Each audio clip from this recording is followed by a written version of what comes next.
ధన్యవాదాలు మల్లిక్. ఇక హైదరాబాద్ JNTUలో 6 ఏళ్ల క్రితం వరకు నీటి సమస్య తీవ్రంగా ఉండేది. జలమండలి నుంచి వచ్చే నీళ్లు సరిపోక క్యాంపస్లో ఉన్న బోర్ల నుంచి నీళ్లు రాక విద్యార్థులు అధ్యాపకులు అల్లాడేవారు. ట్యాంకర్ల నీరే దిక్కయ్యేది. ఇప్పుడు అదంతా గతం. ఇంకుడు గుంతల ద్వారా వర్షపు నీటిని ఒడిసి పట్టారు. భూగర్భ జల సంపదను పెంచుకొని నీటి కొరతను అధిగమించారు.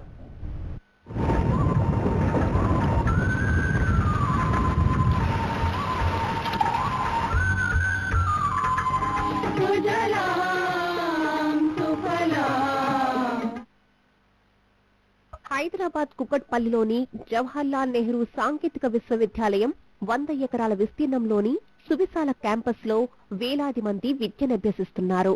వసతి గృహాలు, అధ్యాపకులు, సిబ్బంది క్వార్టర్స్ లో 6 ఏళ్ల క్రితం వరకు నీటి కటకటతో అల్లాడేవారు. వేసవికి ముందు నుంచే బోర్లు వట్టిపోవడం వల్ల భారీగా డబ్బులు వెచ్చించి ట్యాంకర్ల ద్వారా నీటిని కొనుగోలు చేసేవారు. ఇలాంటి సమయంలో కేంద్రం సాయంతో ఇంకుడు గుంతల్ని ఏర్పాటు చేసి నీటి కొరతను అధిగమించారు.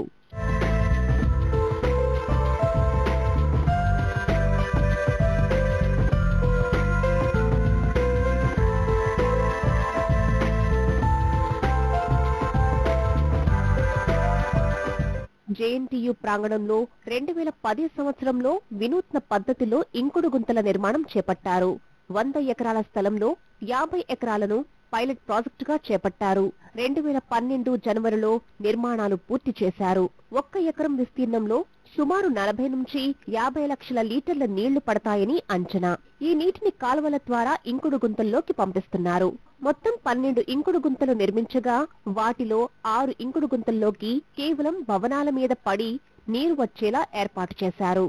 అంటే యూనివర్సిటీలో ఎందుకు చేస్తున్నామంటే యూనివర్సిటీలో ప్రతి ఏ రోజు చూసుకున్న 2-3 వేల మంది స్టూడెంట్స్ ఉంటారు.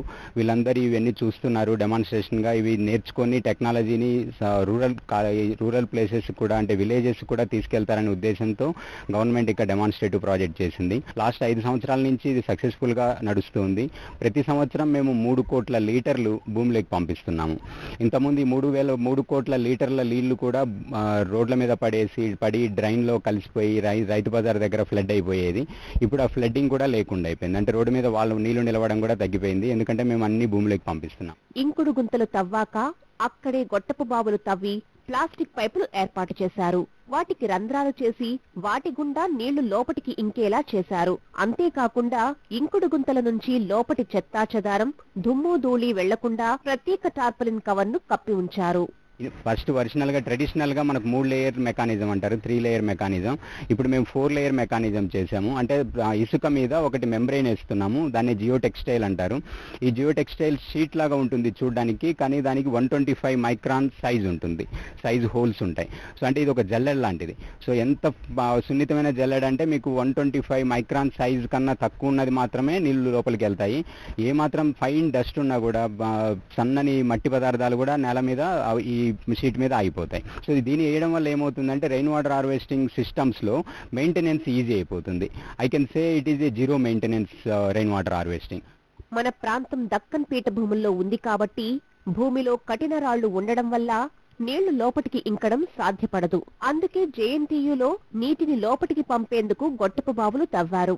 కేవలం నీటిని బయటకు తీయడానికి మనం సాధారణంగా బోర్లను ఉపయోగిస్తాం. కానీ ఇక్కడ నీటిని లోపటికి పంపేందుకు బోరు బావులు తవ్వారు. ఇంకుడు గుంతల వద్ద మొత్తం 23 రీఛార్జ్ బోర్లను ఏర్పాటు చేశారు. వాటి ద్వారా గత 3 ఏళ్లలో 99,536 క్యూబిక్ మీటర్ల నీరు భూమిలోకి ఇంకినట్లు లెక్కించారు. ఇలా చేయడం వల్ల భూగర్భ జలాలు పెరిగి JNTU ప్రాంగణంలో నీటి సమస్య తీరింది. ఇంకుడు గుంతల నిర్మాణం చేసిన తర్వాత నీటి మట్టం 10 మీటర్లు పెరిగినట్లు అధ్యాపకుల అధ్యయనంలో తేలింది. మొత్తం 50 లక్షల రూపాయలు వెచ్చించి ఇంకుడు గుంతలను నిర్మించారు.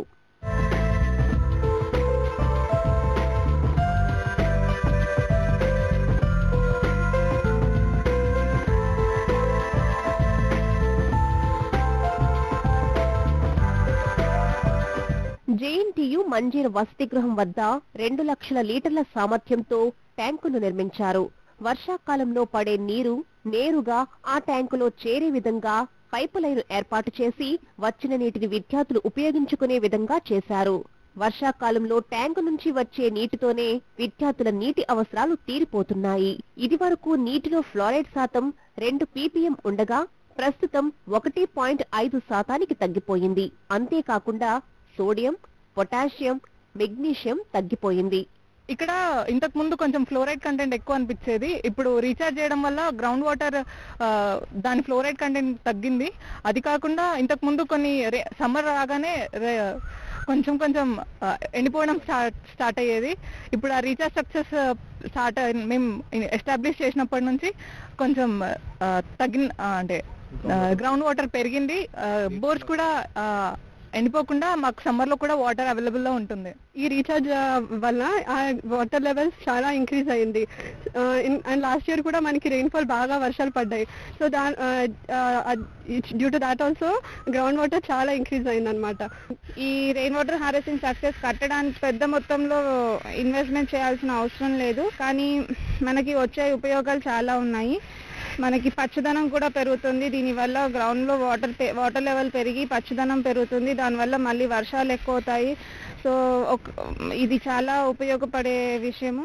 ఇంకుడు గుంతల్లో వర్షపు ధారను ఇంకించి నీటి కొరతను అధిగమించి JNTU అందరికీ ఆదర్శంగా నిలుస్తోంది.